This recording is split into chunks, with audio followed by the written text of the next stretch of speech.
आता सज्जन श्रोते वाचक पाठक साधक हो 954 दोहा नंबर 954 सुरुवात करीत आहे.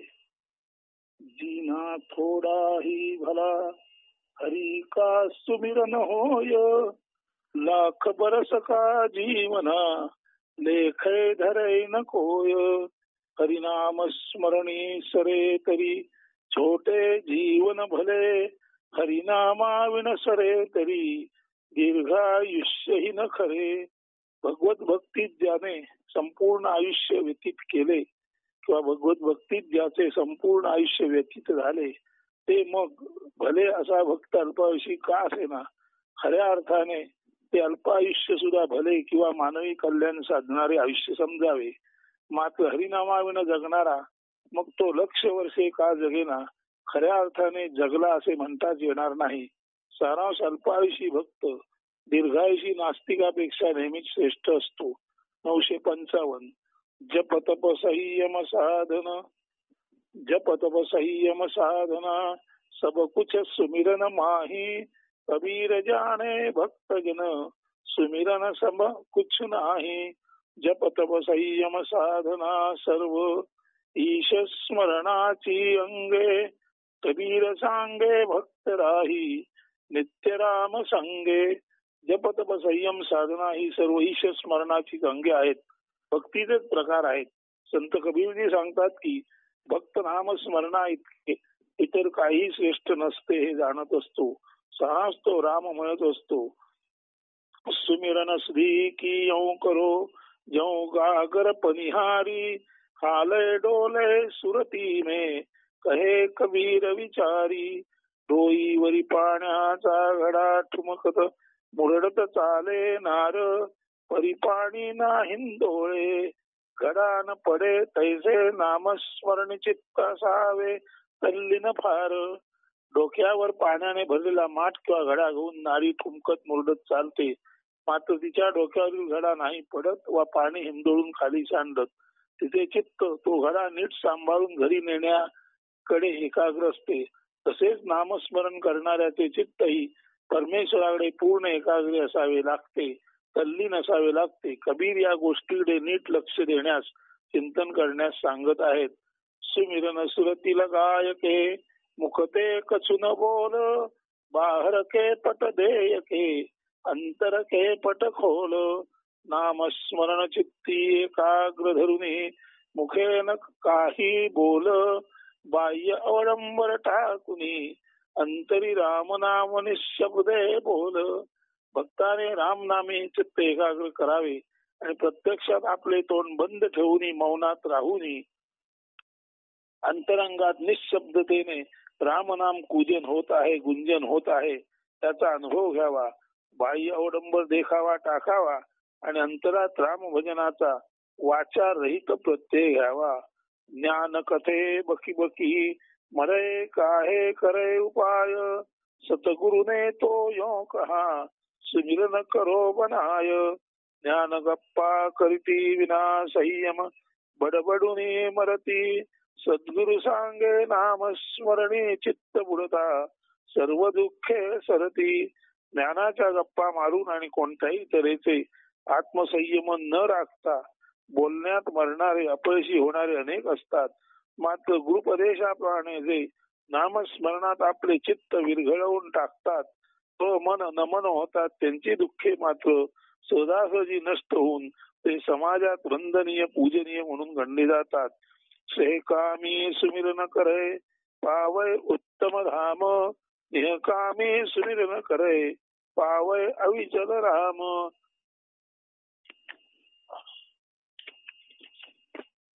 सकाम भक्ती नाम स्मरण उत्तम स्थान निवास देई. निष्काम भावे राम भजिजो प्रभू राम दर्शन घेई. सकाम भक्ती उत्तम फळ प्राप्ती, उत्तम निवास किंवा सुखराम प्राप्त करून देतेच देते. मात्र जो निष्काम भावे ईश स्मरण करतो त्याला प्रत्यक्षात ईश प्राप्ती रामदर्शन होते. कबीर हरि हरि सुमिरी दे प्राण जाहिंगे छूट. घर के प्यारे आदमी चलते लेंगे लूट.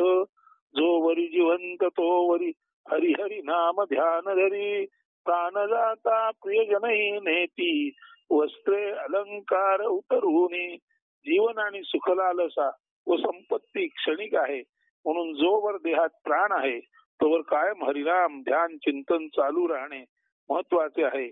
एकदा का प्राण गेला की त्या शवावरची म्हणजे निष्प्राण देहावरची उत्तमोत्तम वस्त्रे अलंकार अगदी जवळचे मित्र नातेवाईक सगळे सोयरे मित्रही उतरून नेतात आणि येसी नागडा जासी नागडा अशी त्या मृत पावलेल्याची अवस्था होते. केवळ हरिनाम व ईश चिंतनच शाश्वत सुखनिदान आहे. सुमिरन तू घट में करे घटही में करतार घटही भीतर पाये सुरती शब्द भंडार. घट म्हणजे शरीर नाम संकीर्तन शरीरांतरी करी शरीरी वसे भगवान अंतर्ज्ञान ज्ञान तत्वोपदेशामृत देई तुझसी तो तेथेची भगवान. संत कबीरजी सांगतात की सर्वांच्या शरीरांतर्गत वावरणारी चैतन्य सत्ता म्हणजेच साक्षात परमेश्वर होय. नीट लक्ष द्या, या अर्थाकडे नीट लक्ष द्या. संत कबीरजी सांगतात की सर्वांच्या शरीरांतर्गत वावरणारी चैतन्य सत्ता म्हणजेच साक्षात परमेश्वर होय. म्हणून शरीर हे ईश्वराचे धाम आहे. येथे शांत निवांत मनाने नाम संकीर्तन केल्यास अंतर्नाद रूपे तत्वज्ञान जीवनाचे सार असलेला सदसत विवेक उपदेशांची प्राप्ती हा देहांतरीचा भगवान निश्चितच भक्ताला साधक शिष्याला करून देतो.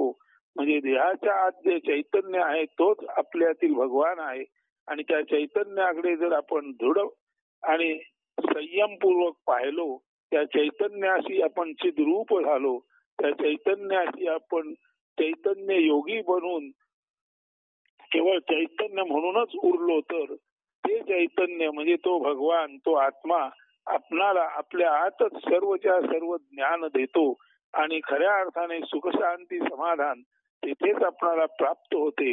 हा अर्थ लक्षात घेतल्यानंतर यापूर्वी आपण जे सांगत आलो आहे की आपल्या असणेपणातच सर्व काही आहे.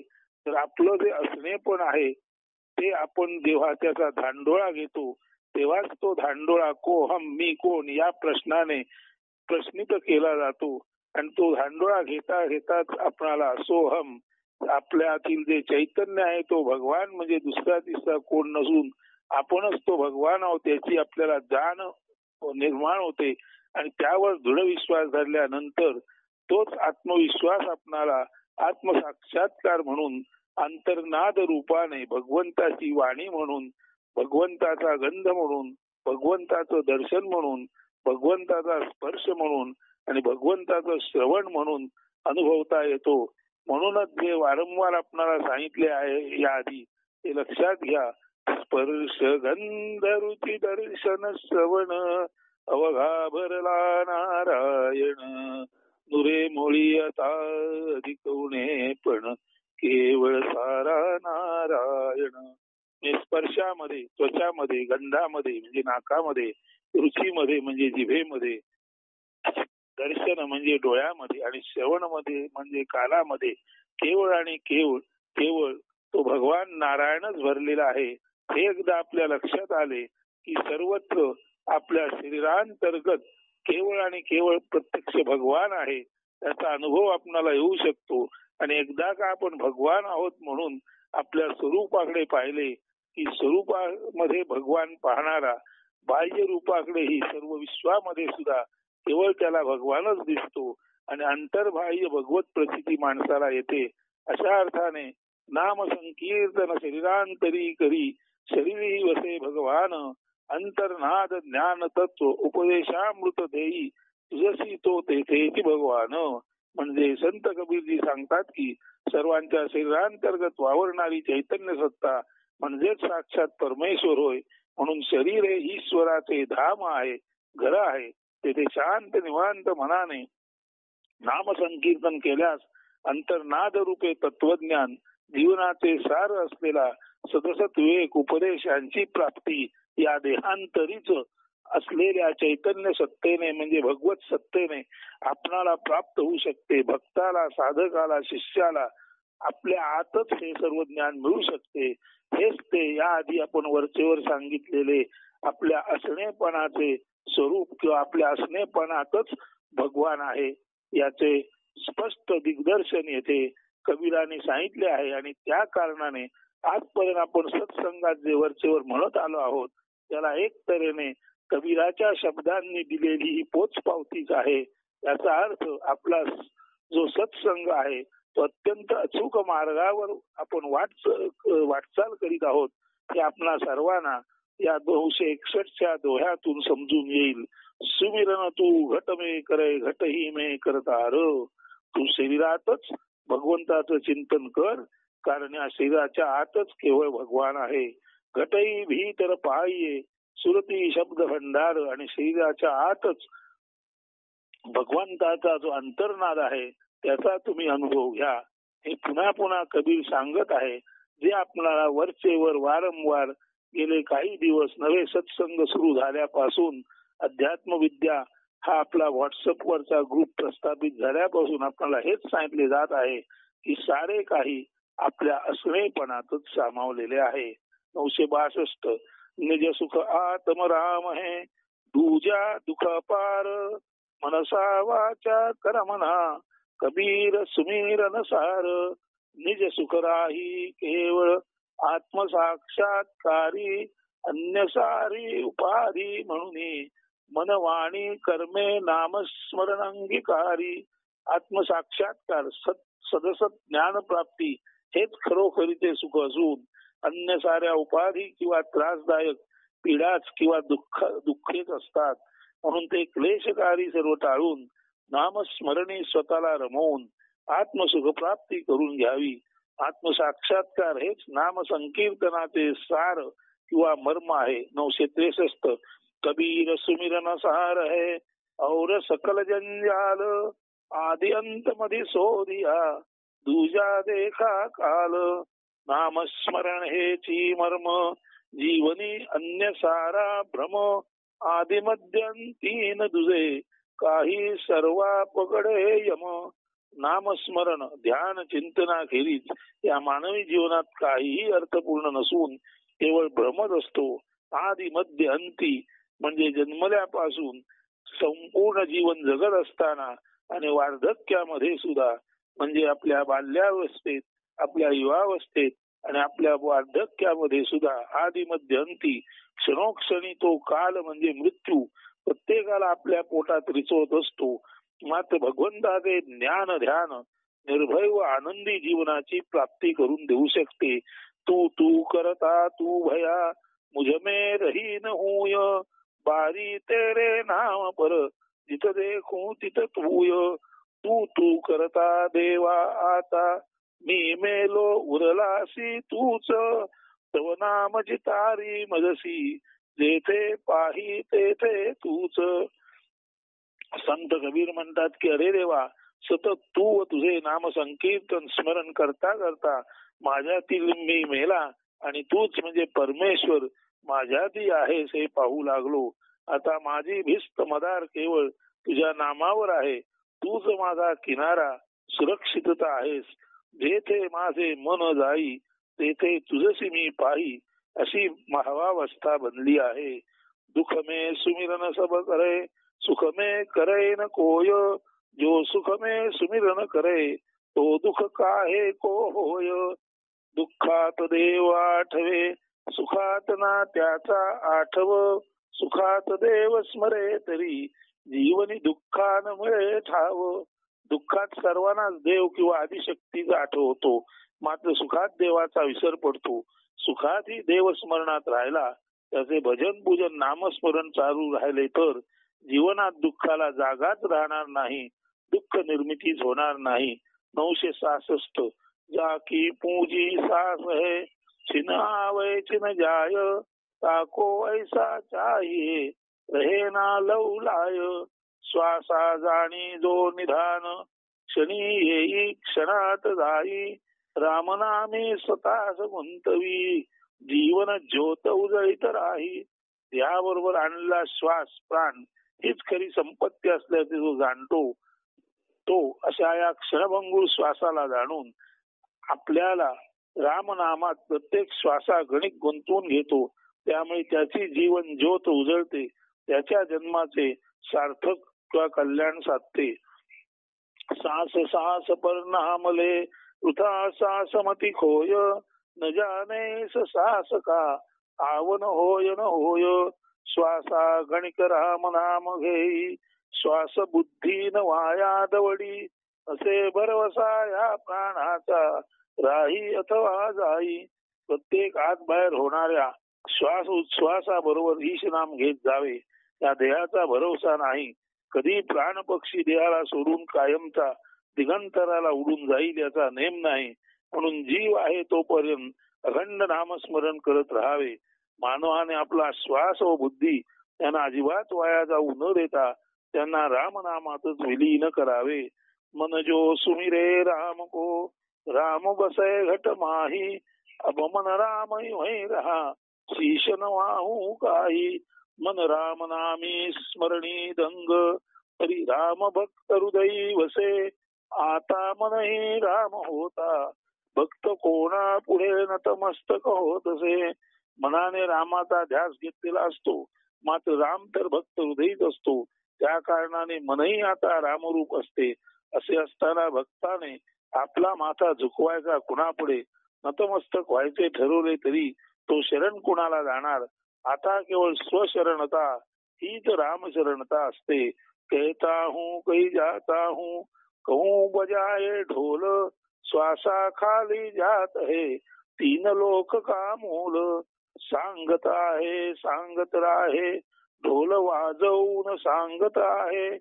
लोकी सर्वश्रेष्ठ राही श्वास ईश स्मरणा वाचून तो व्यर्थ आहे. प्रत्येक श्वास अनमोल आहे. प्राण हाच त्रिलोकातला सर्वश्रेष्ठ अनमोल खजिना आहे. तो ईश स्मरणाविना व्यर्थ ठरतो. म्हणून सुजन हो, प्राणाला रामनामी गुंतवा आणि अनमोल खजिन्याला योग्य तो न्याय द्या.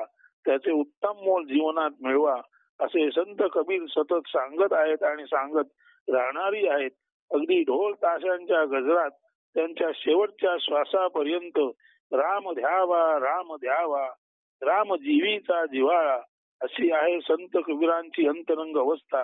त्यांचे हेच मनोगत या दोह्यात सुस्पष्ट झाले आहे. अशाच अर्थाने आपण वरचेवर सतत सांगत असतो आपल्या असणेपणातच सर्व काही आहे. आपलं असणेपण हे प्राण आहे आणि जोपर्यंत प्राण आहे तोपर्यंत असणेपण आहे. म्हणून प्रत्येक प्राणामध्ये प्रत्येक येणाऱ्या जाणाऱ्या श्वासामध्ये केवळ राम आणि राम भगवान आणि भगवान जो पाहायला शिकला तो स्वतःच राम झाला. आणि एकदा आपण स्वतःच राम झालो की आता कुणापुढे मस्तक झुकवायचे कुणाला वंदन करायचे. तर अशा वेळी माणूस सर्वस्वी स्वशरणता स्वतःलाच शरण जातो. म्हणून जो स्वला शरण गेला जो आत्म्याला शरण गेला तो स्वतःच प्रभुराम बनला. हे ते स्पष्टपणे सांगितले आहे. कबीराने जे सांगितले आहे तेच आपण आपल्या सत्संगात नेहमी सांगतो. याचा विसर आपल्याला पडू नये ही नम्र विनंती. तू तू करता तू भया तुझ में रहा समाय. तुझ माही मन मिली रहा अब कहू अनत न जाय. तू तू करता तद्रूप झालो राम राम वदता रामची झालो. तव मनी मम मन न मन झाले येणे जाणे आता विराम पावले. रामाचे नाव धुंद धुंदतेने नित्य निरंतर घेणारा रामरूपच होतो. रामनामी स्वमन गुंतवणाऱ्याचे स्वतःचे मन न मन होते मन नष्ट होते. ते स्वमन म्हणून राहत नाही. ते न मन नाही अशा अवस्थेत म्हणजे शून्यतेला प्राप्त होते. मात्र त्याच वेळी प्रत्यक्षात ते राम मनच होते. ते भगवंताचे मनच होते. ते पूर्ण विराट विश्व मनच होते. आता वेगळे द्वैती अस्तित्वच उरत नाही. अद्वैतात तर येणे जाणे जन्म मृत्यू करण्यासाठी व्यक्तीच उरलेली नसते. अद्वैत म्हणजेच राममय पूर्णता. येणे जाणे कायम स्वरूपी तेव्हाच संपते जेव्हा रामामध्ये पूर्ण होऊन माणसाचे या मनाचे न मन किंवा मन होते. सांस सुफल सो जानिये जानिये जो सुमिरन में जाय. और सांस यो ही गए करी करी बहुत उपाय. राम नामी श्वास तोची ठरे सार्थ अन्य श्वास जाती वाया संसारी अवघा अनर्थ. प्रत्येक श्वासागणिक ईश पूजा होण्यासाठी मनाला ईश चिंतनात अखंडतेने गुंतवावे लागते. त्या कारणाने श्वासागणिक राम नाम घेतले जाते व श्वास म्हणजे जीवनाचे सार्थक होते.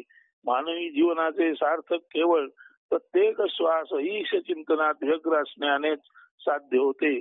उर्वरित श्वास जे केवळ सांसारिक व्यग्रतेत खर्च होतात ते वाया गेले असेच समजावे. त्यामुळे अनर्थच पदरात पडतो. माला सा संसास की फेरे कोई निज दास 84 वरमय नहीं कटय कर्म की फास. श्वास उच्छ्वास चक्रा भेदे बदले देव अथवा देव भक्त 84 लक्ष योनी चुकवे कर्म जाळे नासे जो आत्मरूप निज भक्त. या श्वास उच्छ्वासाच्या चक्राचे परिवर्तन व त्याचा नाश केवळ प्रत्यक्ष परमेश्वर आणि त्याचा परमभक्त यांनाच करणे शक्य आहे. जो भक्त ईश चिंतनात स्वतः ईशच होऊन जातो, सोहम होसो याचा प्रत्यय घेतो, अपरोक्ष अनुभूती घेतो, त्या आणि केवळ त्याच निज भक्ताला कर्म व कर्मफळ म्हणजे जन्म मृत्यू चक्राचा अंत करणे शक्य असते. क्रिया करे अंगुरी ने मन धावय चौर जी फेरी साई मिले सोभय काट कठोर. योग क्रिया करती जपमाळ ओढती मन धावे होई सैर भैर नामस्मरणी भेटे देवते मन लाकडा समान राही कठोर. योग क्रिया जपमाळ ओढणे या साऱ्या खटाटोपामागे निश साक्षात्कार व्हावा अशी तीव्र आस असते.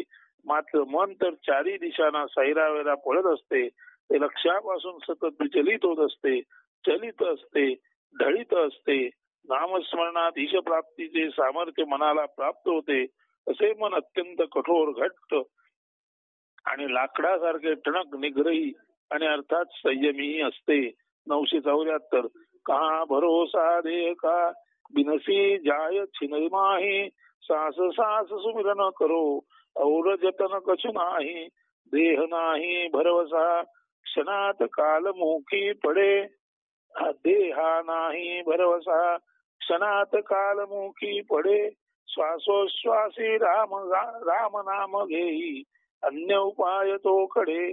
याचा नेम नाही, भरोसा नाही, कधी तो काळाच्या तोंडी पडेल किंवा बक्षस्थानी पडेल याचा अदमासही येणे शक्य नाही.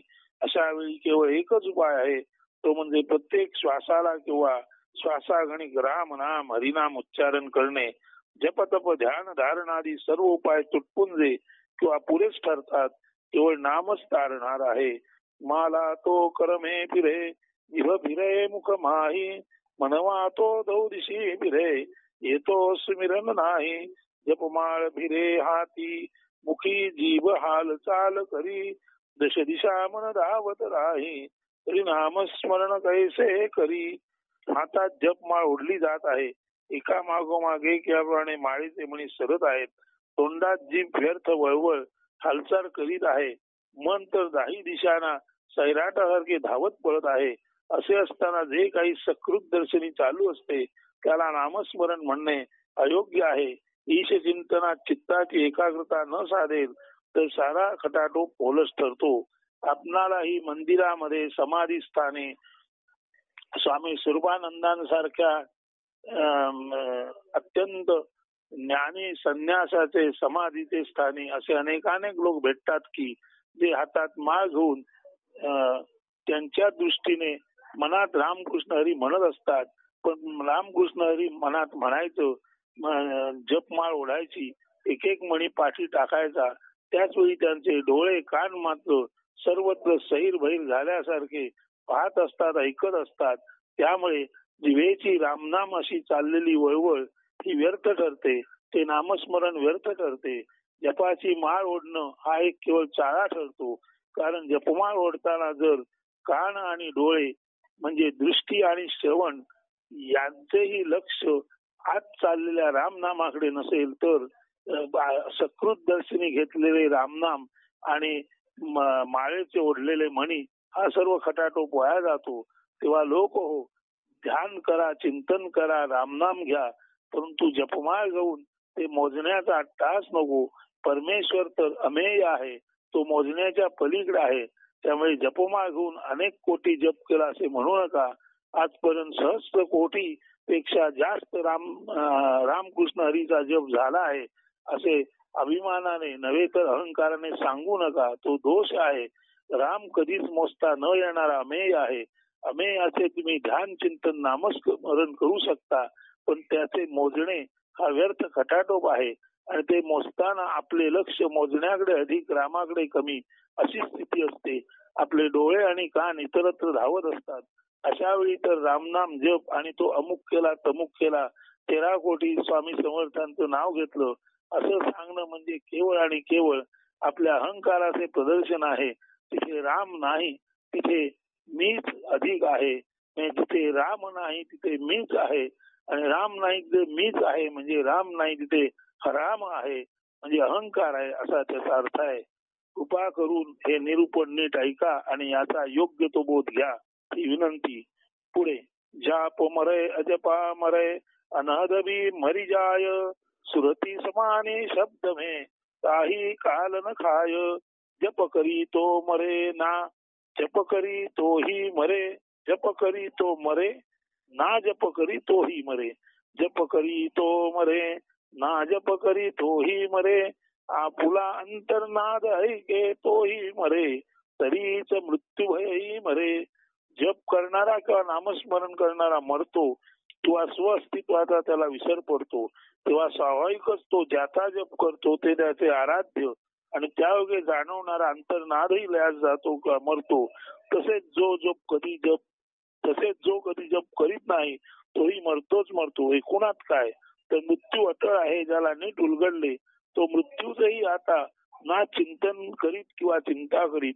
अटळ मृत्यूला त्याच्या अटळतेने ओळखता ज्याला येते तो मृत्यूबाबत फिकीर नसला बेफिकीर असा फकीर असतो. आता मृत्यू आला तरी मृत्यू हे टळते. मृत्यूबाबत निर्भयता प्राप्त होणे हे वास्तवात मृत्यूचे स्मरण आहे. मृत्यू त्याच्या बाबतच्या भीतीमुळे जनमानसात प्रसिद्ध आहे. त्याची भीती वाटलीच नाही तर मृत्यू पराभूत झाला असेच सिद्ध होते ना. यालाच म्हणायचे निर्भयता. फकीराला मृत्यूही खाणे अशक्य आहे. देह जाईल पण विना भीती.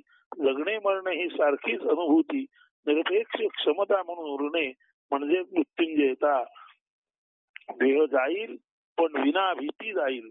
जगणे मरणे ही सारखीच अनुभूती आहे. निरपेक्ष क्षमता म्हणून उरणे म्हणजे मृत्युंजयता. म्हणून जाप मरे अजपा मरे अनहद भी मरी जाय, सुरती समानी शब्द में काही काल न खाय. जप करी तो मरे ना, जप करी तोही मरे. आपुला अंतर्नाद ऐके तोही मरे, तरीच मृत्यू भयी मरे. जप करणारा मरतो, जप न करणारा मरतो. आपला अंतर्नाद आत्म्याचा आवाज ऐकणारा तोही मरतो. परंतु जो अंतर्नाद ऐकतो तो असूनही जिवंतपणीच मेलेला असतो.